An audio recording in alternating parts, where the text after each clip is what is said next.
जो टॉपिक है इसका नाम है एथिक्स, इंटीग्रिटी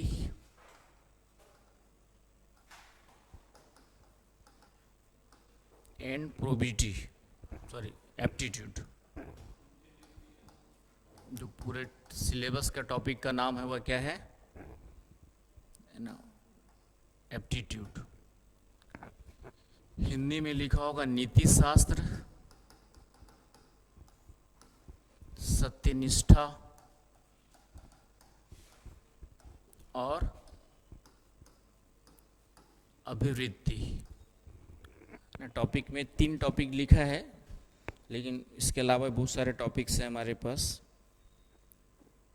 ये थोड़ा सा ध्यान में रखना है। क्लियर है? तो ये 3 टॉपिक जो है वो तो सिलेबस का भाग। चले आगे। तो ये पेपर पहले हमारे पास होता नहीं था, 2013 में ऐड किया गया। ये जो अलग से टॉपिक है वह कब जोड़ा गया आपका, 2013 के सिलेबस में जब रिवाइज हुआ, सिलेबस यूपीएससी ने रिवाइज किया, रिव्यू किया, तो एक नया पेपर जोड़ा जिसका नाम दिया उन्होंने जो है एथिक्स, इंटीग्रिटी एंड एप्टीट्यूड। पहले तीनों का मतलब समझेंगे अलग से। और क्यों जोड़ा, इससे पहले ये सिलेबस का पार्ट में नहीं था, है ना, पहली बार जो है जोड़ा। तो एथिक्स का जनरली मतलब हिंदी में हम लोग नीति शास्त्र है, लेकिन इंग्लिश में 2 वर्ड यूज होते हैं। एक मोराल या मोरालिटी यूज होता है, आपका जो है नैतिकता कहते हैं, राइट। नैतिकता का मतलब जनरली क्या होगा, नैतिकता का मतलब जनरली नैतिकता का मतलब आदमी को नैतिक होना चाहिए, है ना। तुम नैतिक नहीं हो, नैतिक नैतिक नैतिक वर्ड सुनते रहते हो, राइट। एक प्रॉपर कॉपी बना लो ना, फिर पीछे लिख रहे हो। कॉपी का है तुम्हारा? ठीक है, क्लास में ही बनाया करो और क्लास में ही जाके फिर रिवीजन किया। उसको उतारने के लिए रफ का फेयर के चक्कर में टाइम वेस्ट मत किया करो, ठीक है। यही पे इतना आराम से पढ़ते लिखते हैं और बाकी नोट्स मिल जाएगा। तो नैतिकता का जनरल सिंपल सा मतलब क्या हो गया, नैतिकता हम लोग क्या बोलते हैं, किसको बोलेंगे नैतिकता?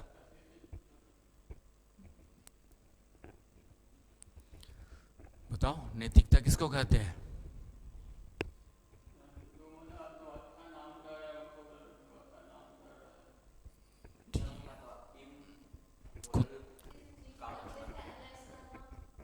ठीक है, किसी चीज़ को किसी अच्छे से एनालाइज करना तो एक अलग हो गया, वो तो आपका वो तो इंटेलेक्चुअलिटी या कुछ एनालिटिकल अप्रोच, एनालिटिकल रीजनिंग हो गई आपकी, ठीक है, धर्म के अनुसार। ठीक है, नैतिकता का एक पार्ट है धर्म। धर्म कुछ धर्म के आधार पर हर धर्म कुछ नैतिक मूल्यों को स्थापित करता है। हाँ, सोचो पहले तो, नैतिकता वर्ड, मोरालिटी वर्ड समझते ना, मोरालिटी या नैतिकता वर्ड तो सुना हो मैं, है ना। मैंने कहा हर चीज़ को रटने की कोशिश नहीं करना, पहले खुद से अपना।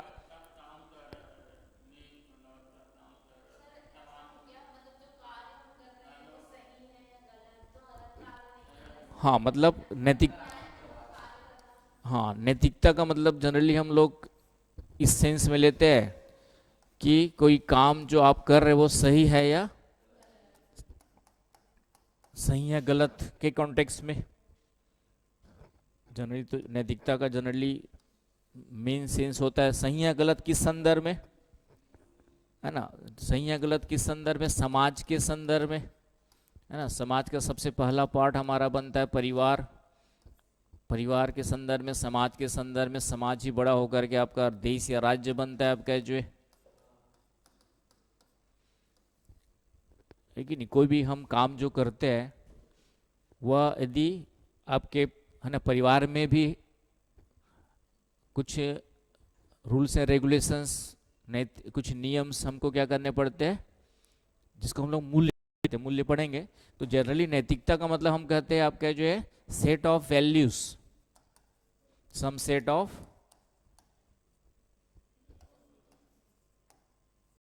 कुछ मूल्यों का समुच्चय।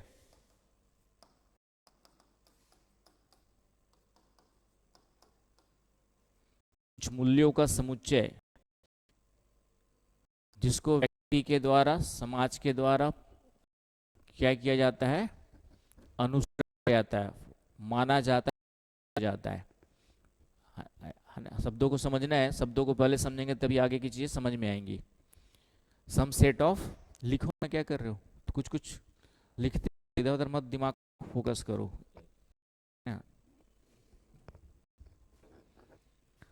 हरी बात समझ में। सम सेट ऑफ वैल्यूज, मूल्यों का समुच्चय या मूल्यों का समूह। मूल्य का एग्जांपल पहले बता दो, फिर समझ में आ जाए। मूल्य के उदाहरण क्या क्या है आपका। आदमी को ईमानदार होना चाहिए, तो ईमानदारी क्या है, ईमानदार मूल्य हो गया, है ना। आदमी को हमेशा सत्य बोलना चाहिए, सत्य क्या हो गया, मूल्य हो गया, है कि नहीं। ईमानदारी, सत्य, अहिंसा, राइट। इसके अलावा के जो है जैसे सहयोग, सहयोग करना, कोऑपरेशन करना चाहिए, है ना। Honesty, truth, non violence, honesty, examples पहले, फिर मूल्य की भी डेफिनेशन देखेंगे, है ना। पहले मूल्य का मतलब समझने के लिए, मूल्य का एक तो मूल्य होता है जो कुछ वस्तु खरीदने जाते हैं आप लोग इकोनॉमी में, है ना, वैल्यू, जिसको एक तो इकोनॉमी में वैल्यू का मतलब क्या होता है, इकोनॉमी में वैल्यू का मतलब कॉस्ट से होता है, उसकी कीमत से होता है ना। किसी वस्तु का एक मूल्य होता है, कीमत होती है, तो इकोनॉमी में तो इसका मतलब कॉस्ट से है, कीमत से है। लेकिन यहाँ पे एथिक्स में इसका मतलब कीमत से नहीं है। एथिक्स में मूल्य का मतलब है कुछ आदर्श, कुछ आदर्शों से है, आइडियल से है, कुछ आदर्शों से है, कुछ आदर्श, आइडियल से। जैसे ईमानदार होना क्या है, आइडियल, आइडियल का मतलब जो 100% हो जरूरी नहीं है, चाहिए में होता है ना। आप ईमानदार होना चाहिए, लेकिन आप लोग को भी पता है कि 100% आप ईमानदार, है ना। बीच बीच में मम्मी पापा झूठ बोल के गोलाबाजी देते ही होंगे, है कि नहीं। पेपर में देख लिया मैंने, टेस्ट पेपर कैसे देते हो तुम लोग बिना ऑब्जर्वेशन के, ठीक है, वो मैं देख चुका हूँ। तो ईमानदार पूरी तरह से नहीं हो, है कि नहीं। तो इसलिए चाहिए में वर्ड होता है आइडियल्स, आइडियल्स का आदर्श का मतलब ही क्या होता है, हमें उस प्रकार का होना चाहिए, कोशिश होती है कि उसके जितना नियरेस्ट जा सके, तो डिपेंड करेगा। तो हमेशा एथिक्स में पढ़ेंगे 0 से 100 के बीच। अब आप में से कोई 100% ईमानदार होगा ये पॉसिबल नहीं है, और 100% बेईमान होगा ये भी पॉसिबल नहीं है कि नहीं। 100% चीटर होगा ये भी पॉसिबल नहीं है, और 100% ईमानदार होगा ये भी पॉसिबल नहीं है। तो 0 से 100 के बीच में आप लोग क्या करते होंगे, एग्जिस्ट करते होंगे, है ना। कोई ज़्यादा ईमानदार होगा तो अंशिता की स्थिति यहाँ तक मान लेते हैं, मिताली थोड़ा सा इसके आगे पीछे होगी, दोनों साथ साथ बराबर ही होंगे, ठीक है। भास्कर थोड़ा सा कम होगा, ठीक है, समझ रहे ना भाई। तो 50% से ज़्यादा तो सब लोग होंगे ईमानदार, मान के चलता हूँ। तो लेकिन जितना ज़्यादा, है ना, मेरी स्थिति यहाँ पर होगी थोड़ा सा अभी कम।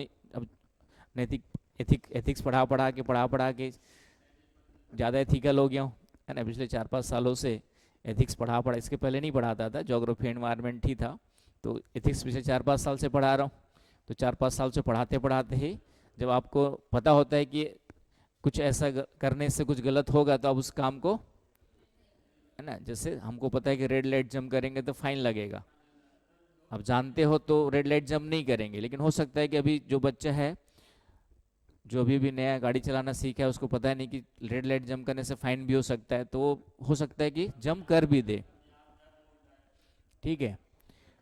तो वो चीज़ है, तो यहाँ पे समझ में आ रहा है आपका जो है। तो पहली बात तो क्या हो गया, हम इस टॉपिक में पढ़ने जा रहे हैं नैतिकता के बारे में। नैतिकता का मतलब है कि कोई भी काम आप जो हम करते हैं, सही या गलत, लेकिन सही या गलत 100% यहाँ पर भी नहीं होगा। कोई काम इसके लिए सही हो सकता है तो उसके लिए गलत हो सकता है।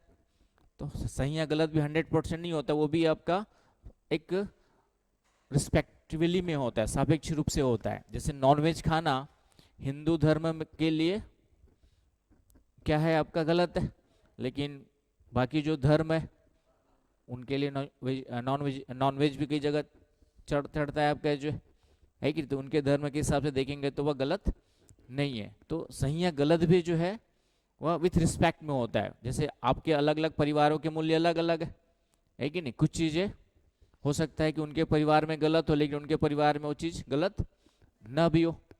कुछ चीज़ इंडिया में गलत है, विदेश में जाएंगे तो गलत नहीं हो सकती है। तो स्थान के आधार पर चेंज होगा, है ना? हम ये नहीं, जैसे वाइन लेना इंडिया में खुलेआम आप घर में बैठ करके बोतल खोलिए और ठीक है सुबह उठ करके एक पैक मारने लगे तो पहले क्या पड़ेगा? कान के नीचे दो थप्पड़ पड़ेंगे।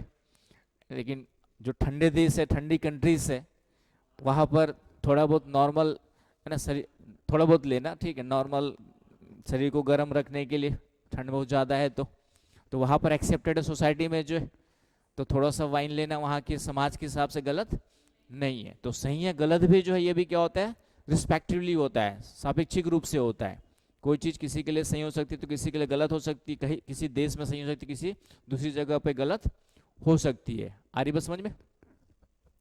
तो इन चीज़ों को समझना है। तो यहाँ पे जो हम टॉपिक पढ़ने जा रहे हैं, तो 2013 में ऐड क्यों किया इस टॉपिक को, इस सिलेबस को? क्योंकि इसके पहले जब जो बच्चे सेलेक्ट होकर के जा रहे थे, है ना, जो बच्चे सेलेक्ट होकर के जा रहे थे, तो ये पहले ट्रेनिंग में पढ़ाया जाता था आपको, अभी भी ट्रेनिंग में पढ़ाया जाएगा, है ना। आपको जो है पहले हमारे सिलेबस का पार्ट नहीं था, लेकिन ट्रेनिंग में आपको पढ़ाते ही थे। जब भी जब ट्रेनिंग में जाएंगे 100 डेज आपका फाउंडेशन कोर्स होगा, उसमें थोड़ा सा बताया जाएगा कि भाई जा कर के ईमानदारी से काम करना है, ठीक है। लेकिन होता क्या है कि जब आप अंदर से पहले से करप्ट हो, ठीक है, अंदर से पूरी तरह से बेईमानी का थॉट लेकर के बड़े बड़े हुए हो, और अचानक से 21 22 23 24 25 साल की एज में आपका सिलेक्शन होता है, तो उसको तुरंत नैतिक रूप से कन्वर्ट करना एक 100 दिन के प्रोग्राम में संभव नहीं है कि नहीं? क्योंकि आपका वो रग रग में बसा हुआ है बीज जो है, तो उसको पहले अनलर्न कराना टफ होता है। तो इसीलिए सिलेबस में कहा गया, या उन्होंने, जैसे आप लबासना जाएंगे मसूरी, तो वहाँ से कई सारे रिपोर्ट आई, और फिर हमारा क्या होता है कि साल में वार्षिक रिपोर्ट भी आते रहती है। जो भी काम करते हैं अधिकारी उनकी क्या होती है, कार्मिक मंत्रालय, कार्मिक प्रशासन विभाग के द्वारा, पर्सनल डिपार्टमेंट के द्वारा आप क्या जो है साल में एक रिपोर्ट भी जारी होती है। तो उसमें ये देखा गया कि जो सिलेक्शन लेके जा रहे हैं वो दिमाग से तो ठीक ठाक है ना, मतलब बुद्धिमत्ता में, ईमानदारी में, सॉरी इंटेलेक्चुअलिटी में, ठीक है, उसमें कोई कमी नहीं है, लेकिन नैतिक रूप से पहले से सोच, जैसे मैं भी जानता हूँ, दिल्ली में था, 25 साल रहा हूँ, ठीक है, और हजारों लोगों से मिला, मतलब हजारों का मतलब हजारों स्टूडेंट्स और जो बने हुए उनसे भी मिला हुआ हूँ, ठीक है। तो जो बिहार यूपी या अधिकांश जो बच्चे थे उनसे पूछा, मतलब इंटरव्यू के सामने क्या बोलेंगे वो तो बात की बात है, लेकिन सबसे पहला उनसे पूछा जाएगा आईएएस क्यों बनना चाहते हो सिलेक्शन लेकर के, तो पहला उनका क्वेश्चन आंसर क्या होता था, आईएएस बनते ही 1-2 करोड़ का क्या मिल जाएगा, दहेज मिल जाएगा, ठीक है। दूसरा क्या होता था उनका आंसर कि आईएएस बनने के बाद इतना पैसा है ना, सैलरी की बात नहीं कर रहे, सैलरी में तो एक अच्छा जीवन चल जाएगा, लेकिन इधर उधर की कमाई बहुत है।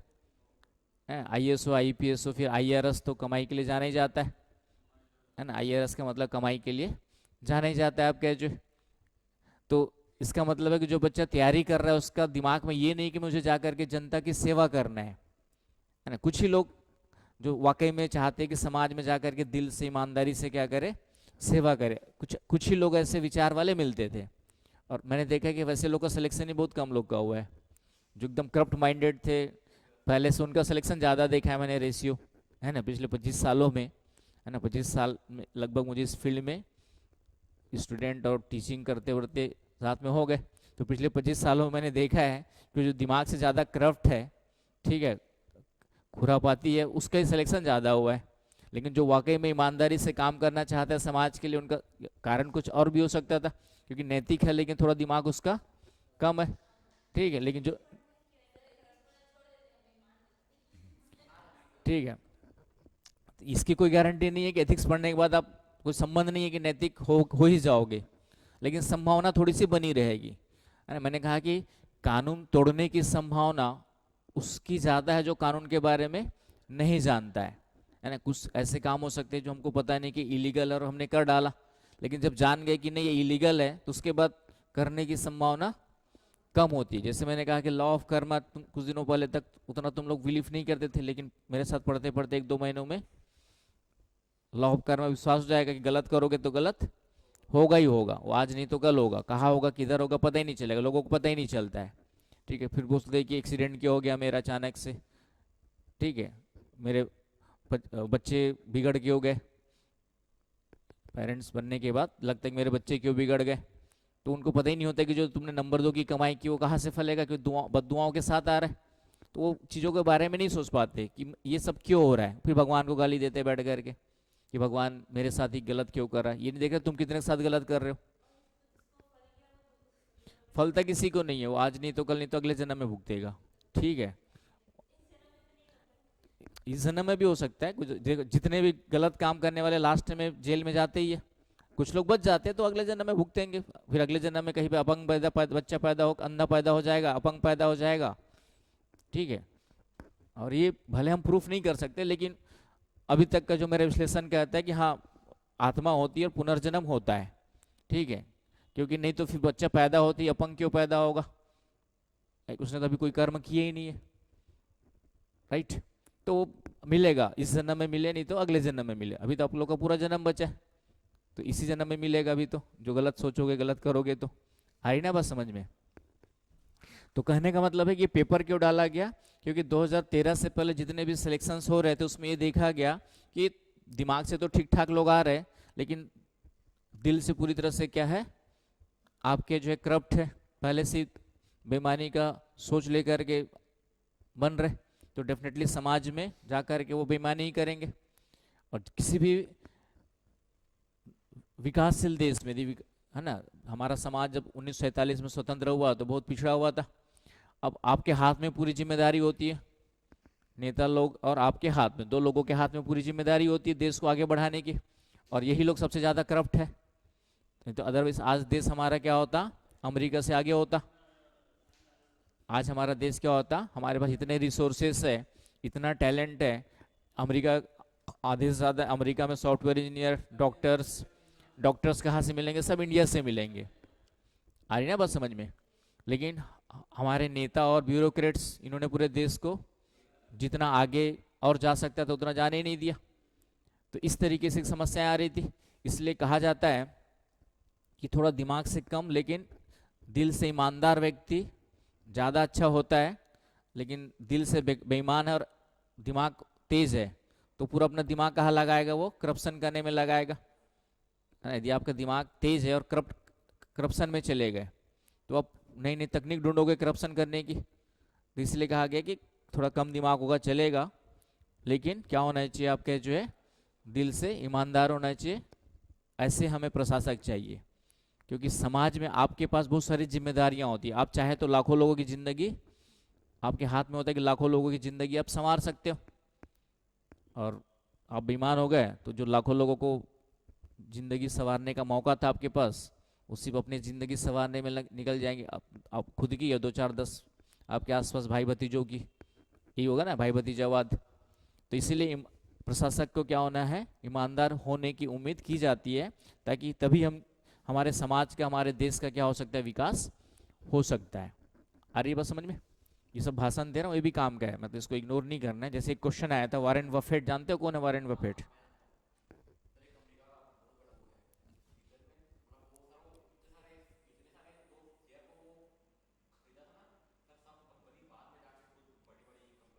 ठीक है, तो वॉरेन बफेट मेरे ख्याल से अभी सेकंड थर्ड नंबर पे रिचेस्ट पर्सन है। ठीक है, आज भी वो एक छोटे से फ्लैट में रहता है, छोटी सी गाड़ी वही, तो उसका पूरा जो पैसा कमाता है वो पूरा ट्रस्ट में जाता है, राइट। तो वॉरेन बफेट ने कहा, एक स्टेटमेंट यूपीएससी ने क्वेश्चन पूछा हुआ है, शायद पिछले साल ही पूछा हुआ है, कि इंटीग्रिटी है ना, सत्यनिष्ठा जो टॉपिक का हमारा हेडिंग है, बताऊंगा, कल थोड़ा सा बताया था। इंटीग्रिटी, एनर्जी और टैलेंट, ये तीनों किसी भी कर्मचारी एम्प्लॉय के लिए क्या होते हैं, महत्वपूर्ण होते हैं, है ना। जैसे आपको किसी काम को करवाने के लिए, मुझे किसी को रखना है एम्प्लॉय या टीचिंग के लिए रखना है, तो डेफिनेटली मैं सबसे पहले देखूंगा कि सब्जेक्ट का नॉलेज है कि नहीं है। फिर उसके बाद फिर सबसे पहले तो ये देखें नॉलेज है कि नहीं है। दूसरा देखना पड़ता है कि वह उसमें एनर्जी है कि नहीं है।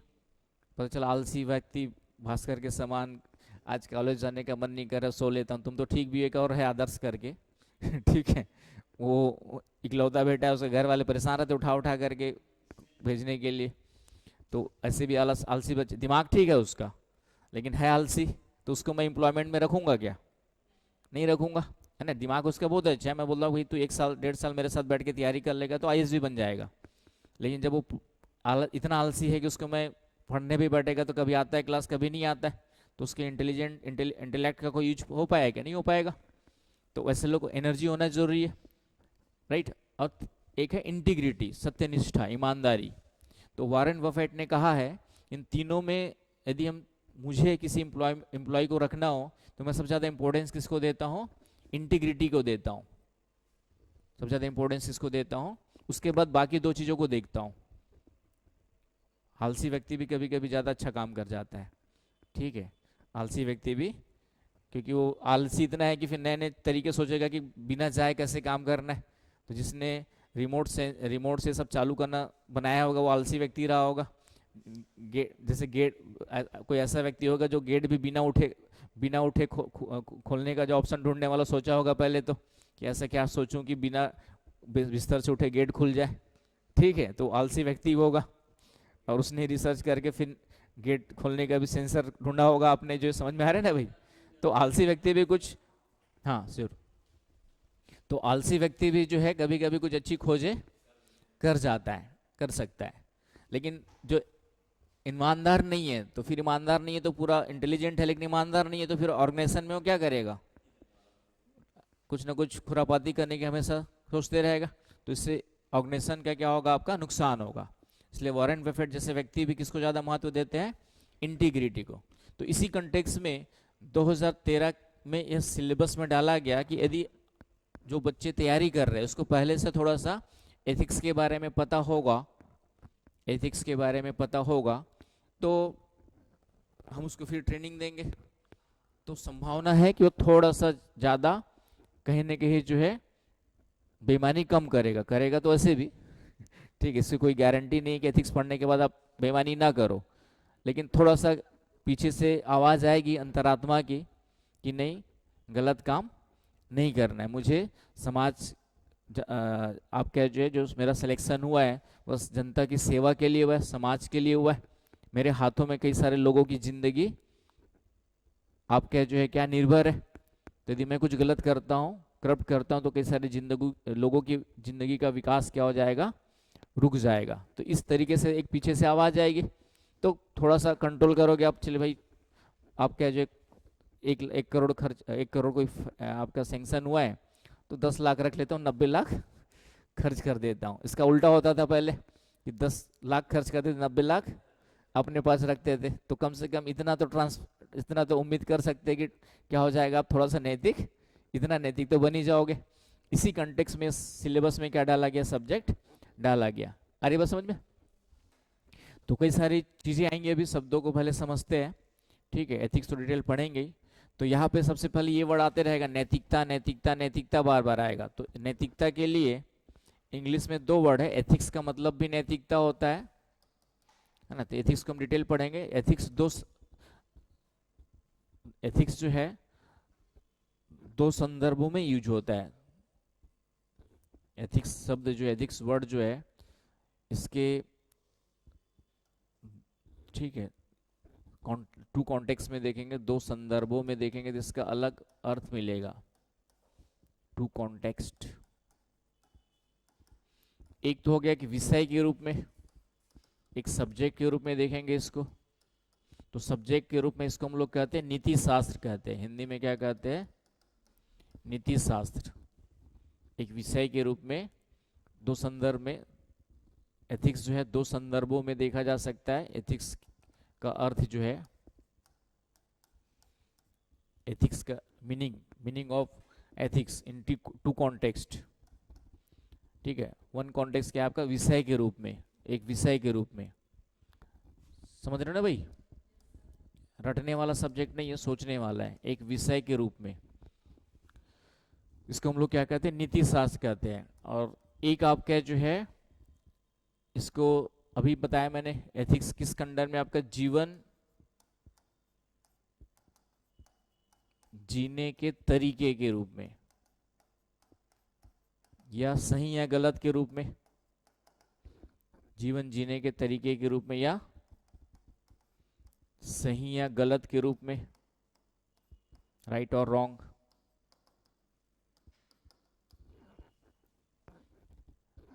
ठीक, आर्ट ऑफ लिविंग के रूप में, या फिर इन फॉर्म ऑफ राइट और रॉन्ग। आ रही है बस समझ में? तुम खो कहाँ जाते हो भाई, लिखते रहो ये सब, दिमाग फोकस, पूरा कंसंट्रेशन, पढ़ाई पे पूरा तुम्हारा दिमाग नहीं रहता है क्लास में, समझ गए? तो एक विषय के रूप में इसकी मीनिंग क्या होती है, नैतिकता से, मोरालिटी। इंग्लिश वर्ड इसके लिए फिर कौन सा यूज होता है आपके, हिंदी में देखिए वर्ड हमारे पास है, नैतिकता ही है, मोरालिटी, एथिक्स। तो एथिक्स शब्द का दो अलग अलग परिभाषा देखेंगे। नैतिकता, आरी बात समझ में क्या कहना चाह रहा हूँ? सिलेबस में पहला वर्ड जो एथिक्स है, एथिक्स लिखा हुआ है, तो एथिक्स वर्ड का जो यूज है वो टू कॉन्टेक्स्ट में डिफरेंट डिफरेंट होता है। In first context as a subject it is known as the niti shastra, ethics कहते हैं। As a subject it is known as the niti shastra, ethics कहते हैं। आ रही बात समझ में? और दूसरा as a art of living और as a form of right और wrong, in English it is known as the morality. Hindi में नैतिकता ही वर्ड है हमारे पास, है ना। यहाँ पे नीति शास्त्र हो गया, यहाँ पर क्या हो गया, नैतिकता। और नैतिकता का यदि आपसे पूछे कि नैतिकता क्या होती है, यदि आपसे कोई पूछे कि नैतिकता क्या होती है, तो क्या बताओगे? अभी बताया मैंने, मोरालिटी होती है। मोरालिटी क्या होती है? हाँ, ऐसे देखा जाए तो सेट ऑफ वैल्यूज, है ना, सम सेट ऑफ वैल्यूज। नैतिकता का मतलब क्या हुआ, सम सेट ऑफ वैल्यूज, कुछ मूल्यों का समुच्चय, समूह, नैतिकता कहलाती है। या फिर दूसरा आंसर ये भी हो सकता है कि जो भी हम काम करते हैं, कोई भी कार्य जो है सही है गलत है, उस प्रोस्पेक्ट में हम क्या कहते हैं, नैतिक। सही है तो नैतिक बोल देते हैं ना। कोई भी कार्य जो है,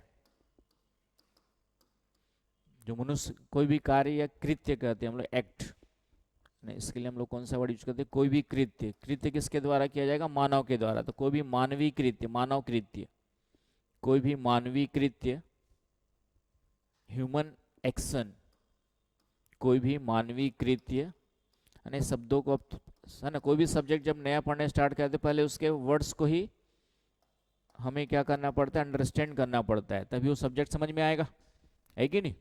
ज्योग्राफी पढ़ने स्टार्ट करें तो लैंड फॉर्म्स क्या होते हैं, इस टाइप से वर्ड्स, रिलीफ्स क्या होते हैं, सब वर्ड आने लग गए थे।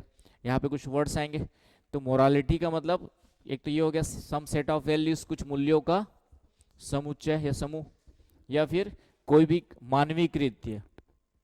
नैतिकता का मतलब क्या हो गया, नैतिकता के कसौटी पे ही हम लोग क्या करते हैं, उसको सही या गलत बोलते हैं। तो कोई भी मानवीय कृत्य जो है, कोई भी मानवीय कृत्य सही या गलत,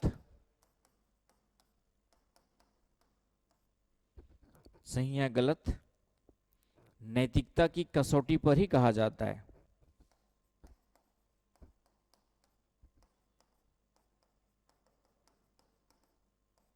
नैतिकता की कसौटी पर, या नैतिकता की कसौटी के आधार पर ही कहा जाता है, कसौटी के आधार पर ही कहा जाता है। आ रही बात समझ में? Any human action can be right और wrong on the basis of its a morality, है ना। जैसे आप सड़क पे चल रहे, है ना, अच्छे से चल रहे, प्यार से चल रहे, जैसे लेफ्ट में चलना है तो राइट में चलने लगे, तो फिर वो नैतिक रूप से या कानूनी रूप से गलत है। कानून भी नैतिकता को डिसाइड करने के लिए एक क्या होता है, आधार है ना। कानून के अनुसार काम करेंगे तो नैतिक काम कहलाएगा, कानून के अगेंस्ट काम करेंगे तो नैतिक काम नहीं कहलाएगा। यदि आप सही सलामत चल रहे, किसी को कोई परेशान नहीं कर रहे हो, तो आप क्या है, नैतिक है। लेकिन वही, कभी इधर चल रहे हो, कभी इधर चल रहे हो, कभी गाली देते हुए चल रहे हो, तो आप नैतिक कहलाओगे क्या? अनैतिक कहलाओगे। समझ रहे ना बात आपका जो है। तो कोई भी मानवीय कृत्य हम नैतिक या अनैतिक कब कहते हैं, सही या गलत कब कहते हैं, वह जब वह समाज के द्वारा जो एक्सेप्टेड मूल्य होते हैं उसके अनुसार सही है या गलत है ना। नैतिकता का मतलब यहाँ पर क्या हो गया कि समाज के द्वारा जो स्वीकृत मूल्य है उसके अनुसार यदि हम काम करते हैं तो वो नैतिक काम कहलाएंगे। तो नैतिक कृत्य का मतलब यहाँ पे एथिकल एक्शन का मतलब क्या हो गया, मोरल एक्शन का मतलब क्या हो गया। इसका मतलब सिंपल से इतना ही हुआ कि समाज के स्वीकृत मूल्यों के अनुसार यदि आपका कृत्य एक्शन है तो वह क्या कहलाएगा, नैतिक कृत्य कहलाएगा, है ना। Any human action according to accepted by society, any human action according to accepted by society. समझ रहे हो ना भाई, चीज़ों को समझना है। मैंने कहा अंडरस्टैंडिंग डेवलप करनी, रटने वाला सब्जेक्ट ये नहीं है। और सब्जेक्ट के साथ साथ जीवन में भी आपके, क्योंकि अभी 12वीं पास हैं आप लोग, कुछ लोग कुछ ग्रेजुएट हो गए तो उसके बाद दिमाग थोड़ा और रिजिड हो जाता है, लेकिन 12वीं पास वालों का दिमाग अभी ओपन है, तो आप ज़्यादा अच्छे से समझ पाएंगे, सीख पाएंगे। आ रही बात समझ में कि समाज के द्वारा स्वीकृत मूल्यों के अनुसार यदि आप काम कर रहे हैं तो वह क्या कहलाएगा आपका जो है ना। और मैंने फिर से कहा समाज के मूल्य अलग अलग होते हैं, इसलिए कोई काम हमारे समाज के लिए सही हो सकता है, दूसरे समाज के लिए गलत, है ना। यहाँ पे आप बियर की बोतल खोल करके पीते हुए रोड में चलोगे तो दो चार कोई ना कोई आ करके डांटेगा ही, है ना। कोई तमीज नहीं है, बदतमीज हो, या फिर पुलिस पकड़ के ले जा सकती, क्योंकि हमारे यहाँ कानूनी रूप से खुलेआम घूमते हुए शराब पीना अलाउड नहीं है। लेकिन आप लंदन वंदन विदेश चले जाओ, कुछ यूरोपियन कंट्रीज चले जाओ, है ना, वहाँ पर आपका ना जैसे कोल्ड ड्रिंक लेते हैं, बोतल खोलते हुए पीते हुए चलते हैं, वैसे वहाँ पर भी बियर की बोतल लेकर के आप बैठ करके आराम से कहीं भी मजे ले सकते हो, है ना। उतना ही जितना कि समाज को नुकसान ना हो, मतलब पी पा के गाली दोगे तो पकड़ेंगे उसके बाद पुलिस सेक्शन में आएगी और लेके चले जाएगी। लेकिन चुपचाप पी रहे हो, किसी को डिस्टर्ब नहीं कर रहे हो, तो कोई नुकसान, समाज को नुकसान नहीं है, तो नैतिक है। आ रही बात समझ में ना। तो नैतिक कृत्य भी अलग अलग स्थान के अनुसार अलग हो सकते हैं, स्थानों के अनुसार अलग हो सकते हैं, समय के अनुसार अलग हो सकते हैं, है ना। कुछ चीजें पहले हमारे अनएथिकल थी, अब एथिकल हो गई है ना। पहले जो बाल विवाह एथिकल माना जाता था, अब बाल विवाह अनएथिकल है, गैर कानूनी है, कानून के अनुसार भी जो है। और ऐसे भी समाज में, मुस्लिम में पहले, जैसे अभी भी 4 शादियां हैं तो अनैतिक है वैसे तो, लेकिन मुस्लिम कानून के अनुसार नैतिक है। लेकिन ऐसे नॉर्मल कानून के अनुसार देखेंगे तो वह क्या है, अनैतिक है। आज सभ्य समाज में, किसी भी सभ्य समाज में 4 शादियों का सोचेंगे तो कहीं ना कहीं गलत है कि नहीं। तो इस तरीके से समय और स्थान के अनुसार, है ना, ज्योग्राफी भूगोल के अनुसार, इतिहास के अनुसार नैतिक जो कार्य वह चेंज होते रहते हैं। आज कुछ अनएथिकल है लेकिन कल एथिकल हो सकता है। अरे ना बात समझ में, जैसे कुछ समय पहले तक होमोसेक्सुअलिटी,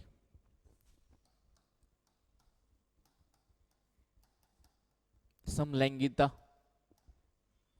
ये अधिकांश समाजों में क्या मानी जाती थी, अनैतिक मानी जाती थी कुछ समय पहले तक, राइट। भारत में भी कुछ समय पहले तक, लेकिन अभी कुछ सालों पहले या कुछ दिनों पहले ही जब वी वाई चंद्रचूड़ जो अभी रिटायर्ड हुए आपके चीफ जस्टिस के रूप में, उन्होंने कहा कि समलैंगिकता जो है वह गैर कानूनी नहीं है। उसके लिए सरकार को निर्देश दिया कुछ विशेष कानून वगैरह बनाने का, लेकिन हमारा समाज अभी उसको स्वीकार करने के लिए तैयार नहीं है ना। कोई चीज़ें होती है कि चेंज हो जाना चाहिए, लेकिन हमारा समाज अभी, हमारी मानसिकता मत, हमारा का मतलब जो कुछ ना बाबा टाइप के लोग जिनका संकीर्ण मानसिकता है, जितने भी बाबा लोग हैं उनकी मानसिकता क्या है ना। बहुत सारे, मेरे ख्याल से 90% जो धार्मिक गुरु है, बाबा हैं, जो चंदा टीका लगा ले, चंदा पोतली इधर उधर सब पीला पाला वस्त्र पहन लिए और अपने आप को क्या समझ लेते हैं, धार्मिक गुरु समझ लेते हैं। लेकिन मानसिकता उनकी अभी भी क्या है, संकीर्ण है, क्योंकि वो सिर्फ एक पुराने शास्त्रों धर्मों के आधार पर ही चीज़ों को व्याख्या करते हैं। लेकिन समाज समय के अनुसार क्या होता है, चेंज होता है। समय के अनुसार अपना लॉजिकल माइंड भी लगाना पड़ता है ना। जैसे होमोसेक्सुअलिटी की बात है, तो होमोसेक्सुअलिटी आज भी जाके किसी बाबा से पूछोगे, राम राम राम राम करेगा और बोलेगा कि अनैतिक कृत्य है, ये कृत्य है। उसमें बायोलॉजिकली ये एक्सेप्टेंस हो चुका है कि ये नेचुरल है, कि नेचुरली पैदा होने के बाद से ही जो है अट्रैक्शन आपका सिमिलर सेक्स के प्रति रहता है।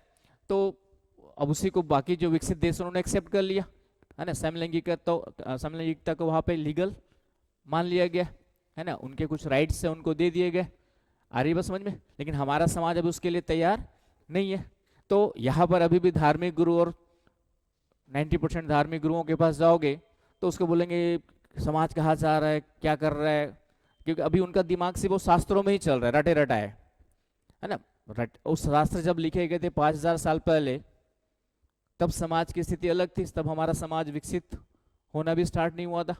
अब समाज विकसित हो गया, तो एक लॉजिकल माइंड सुप्रीम कोर्ट ने, जब सुप्रीम कोर्ट का जज जो पढ़ा लिखा है वो ज़्यादा इंटेलिजेंट है बाबाओं की तुलना में, या बाबा लोग ज़्यादा इंटेलिजेंट है, सिर्फ 2-4 शास्त्र पढ़ करके 2-4 संस्कृत के श्लोक याद कर लेते हैं और अपने आप को चंदा टीका लगा लेंगे और उसी के अनुसार वो रटी रटाई बातों को सलाह देते रहते हैं। ये होता है ना, बाबा लोग यही करते हैं।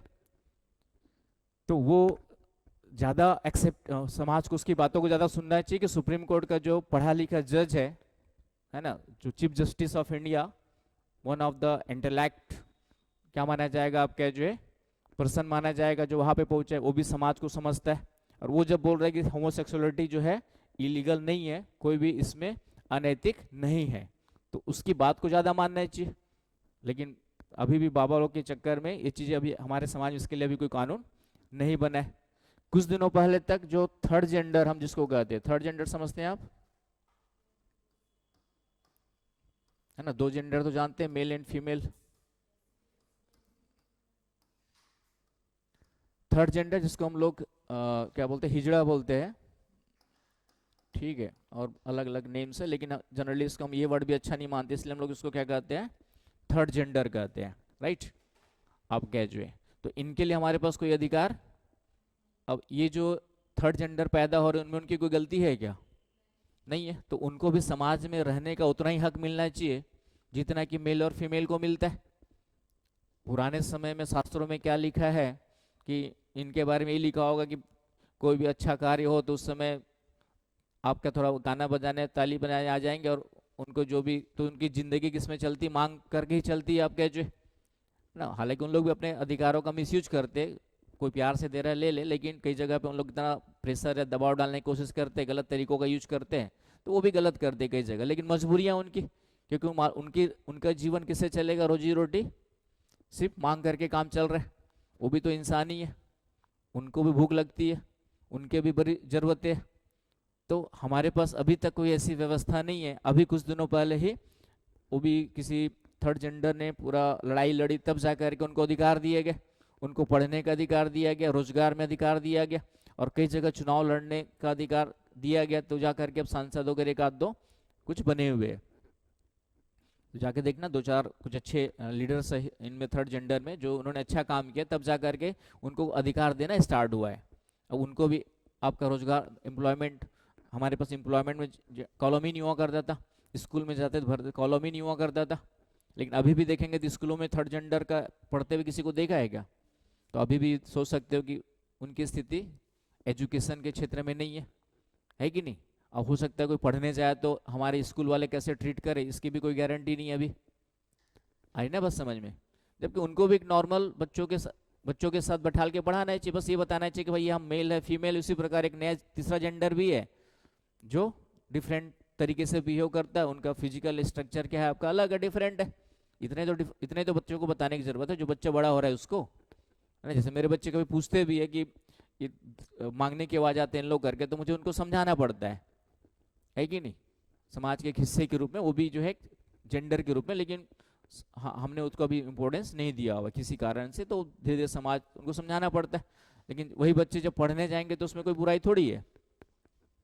तो कहने का मतलब है कि थर्ड जेंडर वगैरह के बारे में भी कई सारे काम जो है पहले अनैतिक माने जा सकते थे, आज समय के साथ वो भी क्या हो गए, चेंज हो गए।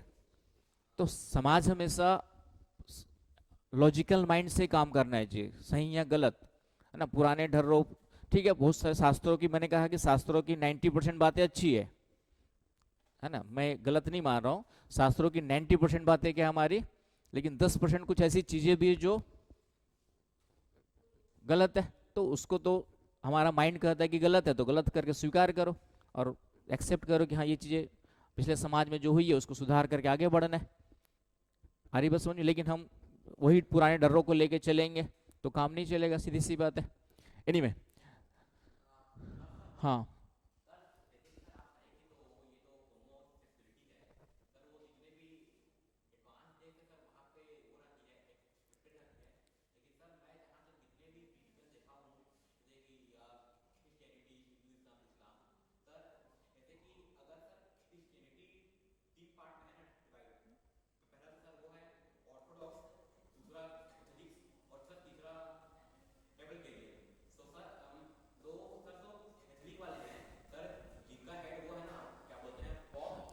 समझ गया। तो उस, हाँ, मतलब दो है उसमें, मुख्य रूप से दो है, कैथोलिक है और एक प्रोटेस्टेंट है।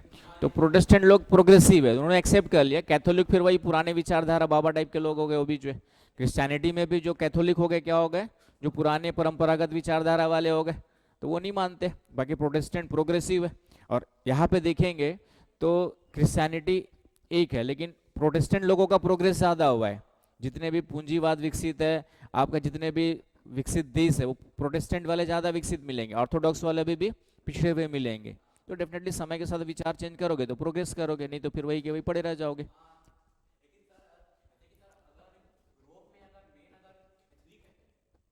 नहीं, मेन तो नहीं है अभी। लगभग ओवरऑल 50% ज़्यादा प्रोटेस्टेंट मिलेंगे। ठीक है, कैथोलिक कम हो गए, धीरे धीरे कम होते जाएंगे, क्योंकि समय के साथ एजुकेशन बढ़ रहा है, चीज़ें सुधर रही है, तो कम होते जाएंगे, सीधी सी बात है।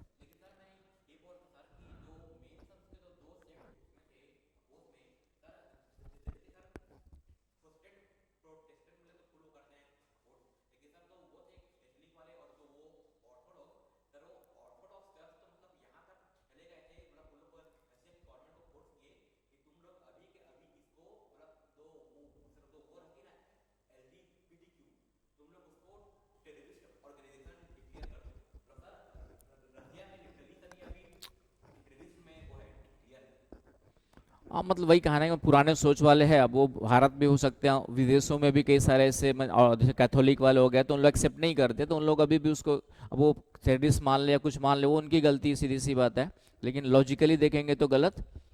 आपका जो है उनको उसी प्रकार से जीने का अधिकार है जिस तरीके से एक सामान्य इंसान को जीने का अधिकार है। सिंपल सा मतलब ये है। आ रही बात समझ। मैंने कहा ना कि जब सुप्रीम कोर्ट के जज जैसे डिसीजन आ चुका है हमारे देश में भी, तो क्या ये हमारे जो धार्मिक गुरु बाबा है उनसे ज्यादा इंटेलिजेंट है, पढ़े लिखे हैं, या उनसे ज्यादा दिमाग रखने वाले लोग हैं? हो सकता है अध्यात्म के स्तर पे कुछ, हमारे कोई भी संत वंत नहीं है अभी तक। मैंने कहा ना कि आज की डेट में संत का मतलब सिर्फ हमारे देश में संतों में कुछ लोग ही हुए हैं, जैसे बुद्ध हुए आपके जो संत है, ठीक है, कबीर संत थे, नानक संत थे, ठीक है, महावीर जैन संत थे जो फेमस है। बाकी तो बहुत सारे और भी हुए, लेकिन संत के रूप में देखेंगे तो अभी ये सब, ये धार्मिक, अपने आप को गुरु गुरु कहते हैं, धार्मिक बाबा कहते हैं, सिर्फ रटे रटाए पंडित है।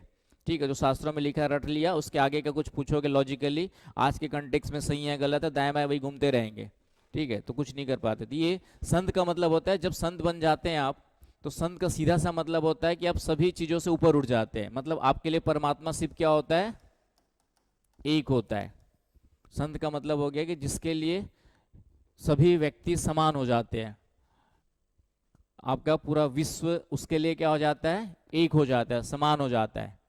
ना हिंदू होता है, ना मुस्लिम होता है, ना क्रिश्चियन, ना सिख, ना ईसाई, सभी व्यक्ति क्या होंगे आपके, सबके लिए समान। लॉजिकल माइंड से जो काम करते हैं, है कि नहीं, पूरा विश्व उनके लिए समान है ना। आतंकवाद आतंकवाद है, किसी पर्टिकुलर से जोड़ करके नहीं देखते। तो संत का मतलब ये होता है। तो ये संत हमारे देश में जो संत हुए मुख्य रूप से जिनका आप लोग जानते हैं, ये मुख्य संत है, बुद्ध है, कबीर है, नानक है, महावीर है, ठीक है, शंकराचार्य है, आपका जो है शंकराचार्य है, और इन्हीं के कुछ फॉलोअर्स है, तो वो संत हो सकते हैं, लेकिन बाकी तो सिर्फ धार्मिक गुरु है। और धार्मिक गुरु या धार्मिक बाबा जो, ठीक है, अब खुल करके नाम नहीं ले सकता, क्योंकि कौन मेरे को धर्म के नाम पे मारने वाने की धमकी दे दे, भरोसा नहीं है आज की दुनिया में। ठीक है, ठीक है। तो जितने भी धार्मिक बाबा है, जिनको 5वीं 8वीं 10वीं पास कई सारे मिलेंगे, ठीक है, वही गुटका पढ़ के बीए पास मिलेंगे, बस थोड़ा सा संस्कृत का नॉलेज आ गया, थोड़ा सा 2 4 शास्त्र पढ़ के रट लिया, और उन्हीं शास्त्रों के अनुसार चिल्लाते रहते, ये धर्म वो धर्म, सनातन धर्म अनातन धर्म, सब चिल्लाते रहते है कि। तो वो सब बाबा लोग सिर्फ आपके क्या है, अपने दुकान चला रहे हैं, है ना, इतने सारे लोगों की के कारण उनकी दुकान चल रही है, तो वो संत में नहीं आते, संत के रूप में नहीं आते हैं। एनीवे, तो एक अलग मुद्दा है डिबेट का, तो हमें यहाँ पे एथिक्स से मतलब है। तो यहाँ पर आपको समझ में आ रहा है हम लोग क्या पढ़ने जा रहे हैं। तो नैतिक काम का मतलब क्या हो गया, किसी भी समाज के द्वारा जो स्वीकृत मूल्य है वो हमारे नैतिक कृत्य कहलाएंगे, और जो एक्सेप्टेड नहीं हुआ क्या कहलाएंगे, आपका अनैतिक कहलाएंगे। आ रही बस समझ में। तो हर एक समाज के मूल्य अलग अलग होते हैं, हर एक परिवार के मूल्य अलग होते हैं, है ना, हर एक परिवार के मूल्य अलग होते हैं। जिसके घर में नॉनवेज बनता है तो नॉनवेज बना के खाना नैतिक होगा उनके घर के लिए, लेकिन दूसरे घर में शुद्ध वेजिटेरियन है तो उनके घर में वो क्या हो गया, काम जो है नॉनवेज बनाना घर के किचन में अनैतिक हो गया, ठीक है नहीं। तो इस तरीके से परिवार व्यक्ति पर्सन टू पर्सन वेरी करता है। ये नॉन वेजिटेरियन है तो इसके लिए नॉनवेज खाना नैतिक है, मैं वेजिटेरियन हूँ तो मेरे लिए नॉनवेज खाना अनैतिक है। तो person to person, place to place, time to time, ये सब क्या होते रहते हैं, आपके चेंज हो सकते हैं सोसाइटी टू सोसाइटी। आ रही बस में, बाकी डिटेल पढ़ेंगे अभी। और तो यहाँ तक क्लियर हो गया, कोई डाउट यहाँ तक? ठीक है। तो अब हमारे पास यहाँ पे एक और वर्ड आया था मूल्य। तो मूल्य का मतलब मैंने बता दिया था, है ना, कुछ वर्ड ये मूल्य आते रहेगा। तो मूल्य कई प्रकार के हो सकते हैं, है ना, वैल्यू। तो मूल्य शब्द एक तो मैंने कहा इकोनॉमी में है, तो इकोनॉमी का मतलब कॉस्ट से, कीमत से, वहां पे इसका मतलब नहीं हमारे लिए। तो एथिक्स में मूल्य का मतलब क्या हो गया, है ना, कुछ आदर्श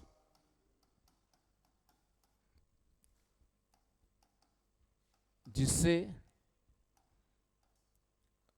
आपके जो है उम्मीद की जाती है कि व्यक्ति क्या करे, उसका अनुसरण करे। कुछ आदर्श जिससे जिसे मनुष्य मानव के द्वारा पालन किए जाने की उम्मीद की जाती है।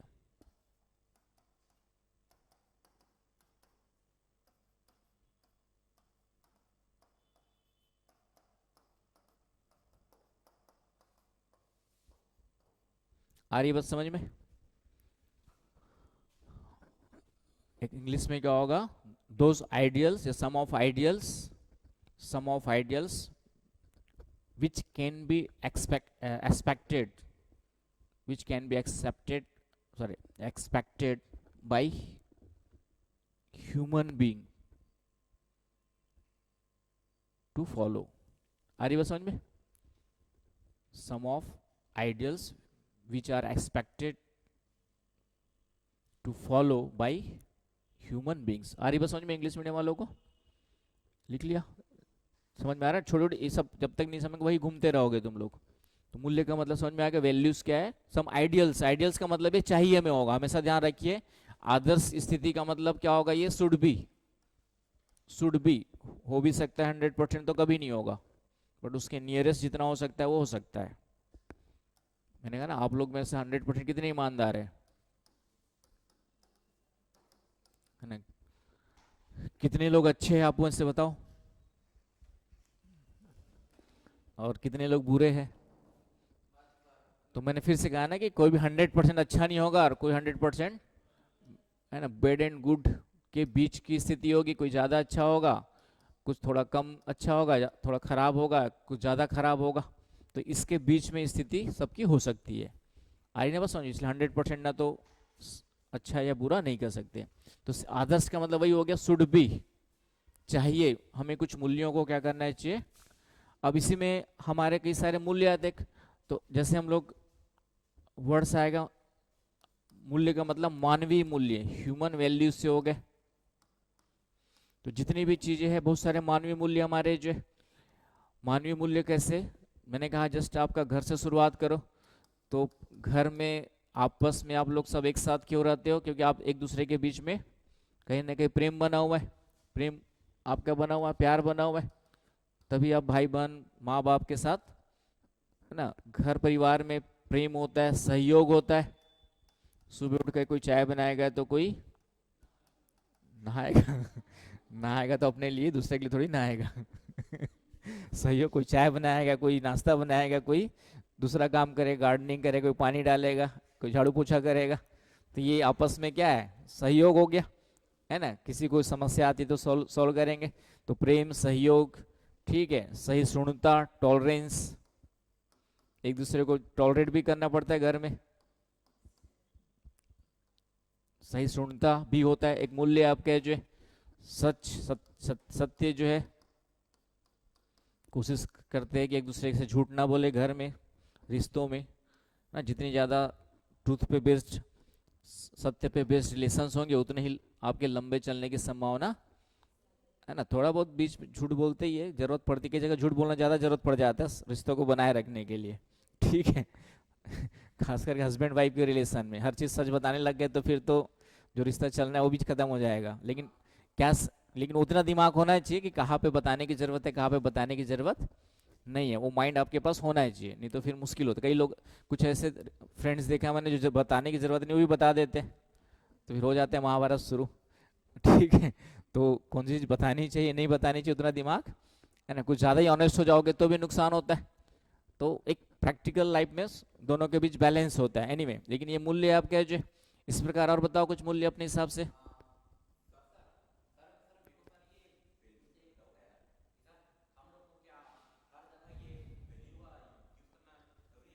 वैल्यू का, हाँ, बिना बिना वैल्यू के समाज में व्यवस्था कैसे रहेगी?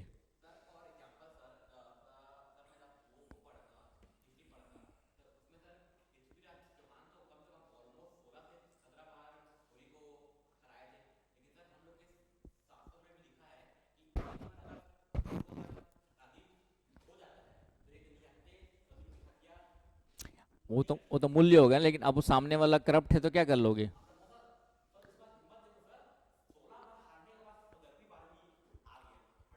हाँ, तो उस साहस वाला एक मूल्य हो गया। तो साहस भी क्या है?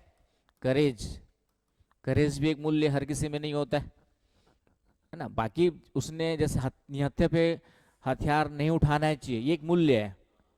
अब उसको फॉलो करने, मैंने कहा ना, चाहिए में नहीं चाहिए, अब वो डिपेंड करता है कि तुम उस मूल्य को फॉलो करते कि नहीं करते हो ना। वो मूल्य तो है वो कि निहत्थे पे हथियार, युद्ध का एक मूलभूत नियम है, बेसिक मूल नियम है। युद्ध भी होता है तो पर्टिकुलर कहाँ पे वार करना है, कहाँ पे नहीं वार, हर चीज का रूल्स एंड रेगुलेशंस बने हुए हैं। अब वो चाहिए में तुम नहीं फॉलो करोगे तो रोज क्लास आना चाहिए, ठीक है, रोज पंचुअल होना चाहिए। पंचुअलिटी भी क्या है? पंचुअलिटी भी क्या है? एक मूल्य है आपका जो समयबद्धता, समय पे आना, पंचुअलिटी भी एक मूल्य है कि नहीं? लेकिन कितने लोग आते हैं? अच्छे से पढ़ाई करना चाहिए, ठीक है, वो भी मूल्य है, फोकस होकर के। लेकिन देखो तुम्हारा अभी काफी पीछे बन रहा है। आज क्लास बताया था ना, एथिक्स से स्टार्ट होगा, तो नई कॉपी के साथ आना ही चाहिए था, पता ही नहीं तुम्हें। तो ये सब मूल्य हो गए, आगे बस समझ में। ये सभी मानवीय मूल्य है, उसी इसी के पार्ट हम लोग। तो मानवीय मूल्य सबसे बड़े हो गए। इसी में सिलेबस जब पढ़ोगे तो इसी में कई सारे मूल्यों को हम लोग कुछ प्रशासनिक मूल्य के रूप में पढ़ेंगे। प्रशासनिक मूल्य, एडमिनिस्ट्रेटिव एडमिनिस्ट्रेटिव वैल्यूज, ठीक है। आ रही ना बस समझ में? ह्यूमन वैल्यूज का ही पार्ट हो जाएगा। कुछ प्रशासनिक मूल्य आ जाएंगे, जैसे इंटीग्रिटी, ऑनेस्टी, इंटीग्रिटी, प्रोबिटी, ठीक है, अकाउंटेबिलिटी, ये सब एडमिनिस्ट्रेटिव मूल्य हो जाएंगे, आगे पढ़ेंगे हम लोग। इसी में कुछ हमारे संविधान में मूल्य दिए हुए, तो वो कौन से मूल्य कहलाते हैं? संवैधानिक मूल्य कहलाते हैं, हाँ ना। मानवीय मूल्य बड़ा गोला हो गया, बड़ा वाला गोला हो गया, सभी ह्यूमन वैल्यूज के अंतर्गत ही आएंगे। कुछ संविधान में मूल्य दिए। संविधान में जैसे आपने पढ़ा होगा, प्रियम्बल में क्या क्या पढ़ा है? हम भारत के लोग, भारत को एक संपूर्ण प्रभुत्व। तो ये संपूर्ण प्रभुत्व क्या हो गया आपका जो है? हमारे देश के लिए, राज्य के लिए एक मूल्य हो गया आपका जो है संपूर्ण प्रभुत्व। आपका सॉवरेनिटी एक क्या हो गया? मूल्य हो गया। फिर आगे लिखा होगा धर्मनिरपेक्ष,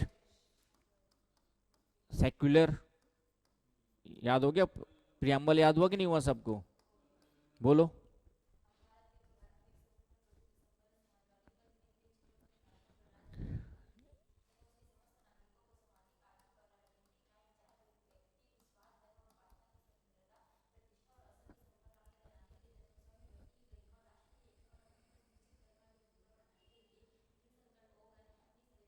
समझ गए? तो उसको पूरा प्रियम्बल याद हो गया, कितने लोग याद हुआ? और ठीक है, अब उसकी मीनिंग्स भी पूरा पता होना चाहिए। जैसे हमारे सब जितने भी इसमें वर्ड आए हमारे क्या है, संविधान के प्रमुख मूल्य है। पंथ निरपेक्ष, धर्मनिरपेक्ष, सेक्युलर, सेक्युलरिटी, सेक्युलर ये हमारे मूल्य। समाजवाद, समाजवाद हमारा क्या है, संवैधानिक मूल्य। सोशलिज्म है कि नहीं? लिखो ना भाई, क्या कर रहे हो? ये किसी बुक्स वगैरह में नहीं मिलेगा ये। प्रियम्बल नहीं, संवैधानिक मूल्य क्या होते हैं? ठीक है, तुम कहाँ खो जाते हो, ऐसे कैसे काम चलेगा?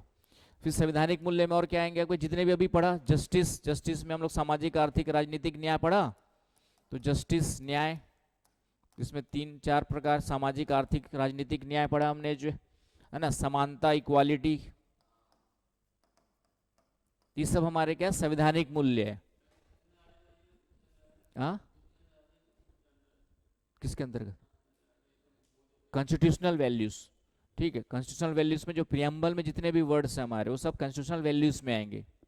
कॉन्स्टिट्यूशनल वैल्यूज जो कॉन्स्टिट्यूशन में मेंशन है, सेक्युलरिज्म, सोशलिज्म, है ना, जस्टिस, इक्वालिटी, है कि नहीं?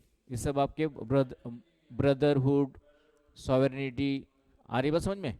ये सब हमारे क्या संवैधानिक मूल्य है, जो मुख्य रूप से कहाँ पे मिल जाएंगे आपको, प्रियम्बल में ही मिल जाएंगे, प्रस्तावना में। आ रही बात समझ में? तो ये ह्यूमन वैल्यूज के ही पार्ट हो गए। तो इस तरीके से मूल्य, मूल्य का मतलब समझ में आ गया, शब्द बार बार आते रहेगा, है ना। नैतिक मूल्य का मतलब जिसको फॉलो करना चाहिए हमें, जो सभी नैतिक मूल्य हो गए। ये सभी क्या हो गए आपके, जो भी कानून बनाएगा वो भी नैतिक मूल्य का पार्ट है ना। संवैधानिक में संविधान सबसे बड़ा कानून है, तो इसके अंतर्गत फिर हमने कानून बना दिया। जैसे रेड लाइट जंप करना एक कानूनी मूल्य हो गया, है ना। यदि रेड लाइट जंप करेंगे तो अनैतिक, वो भी अनैतिक कहलाएगा। किस बेस पे कहलाएगा? कानून के बेस पे कहलाएगा। किसी को थप्पड़ मारना अनैतिक कहलाएगा, है ना। एक तो मानवीय मूल्य अहिंसा, उसके बेस पे भी कहलाएगा, और कानूनी रूप से भी किसी को थप्पड़ मारना जबरदस्ती आपका गलत है। आ रही ना बस समझ में? तो मूल्य सब समझ में आ गया। तो आज सिलेबस डिस्कस करेंगे, तो कल हम लोग, तो कल सिलेबस लेके सभी लोग आना। तो समझ में आ रहा है आज हम लोग क्या पढ़ने वाले, पूरे चीज़ों को पढ़ेंगे 1 बाई 1, और एक दिमाग खोल करके पढ़ना है। एग्जाम पास होने के लिए नहीं पढ़ना है, अभी जो है एथिक्स को पूरा अच्छे से समझने के लिए और जीवन में उतारने के लिए पढ़ना है। इस उद्देश्य से पढ़ना स्टार्ट करो, है ना। तो जब इस उद्देश्य से पढ़ लोगे तो कोई भी क्वेश्चन आएगा आप अच्छे से आराम से हैंडल कर लोगे, है ना। एग्जाम पास होने के लिए पढ़ने के उद्देश्य से पढ़ोगे तो फिर मुश्किल होगा, है ना। जब अच्छे से पढ़ लोगे, समझ विकसित हो जाएगी, तो एग्जाम में जो क्वेश्चन आएगा अपने आप बन जाएंगे, सीधी सी बात है। आई ना बात समझ में? तो बाकी कल देखेंगे आपका। तो धीरे धीरे स्टार्ट चलेगी गाड़ी, और कोई भी क्लास बंक मत मारना। यदि सही प्रॉपर आईएएस बनना चाहते हो, तो सही में सिलेक्शन लेना चाहते हो तो, हाँ हाँ, सब मिलेंगे, सब मिलेंगे।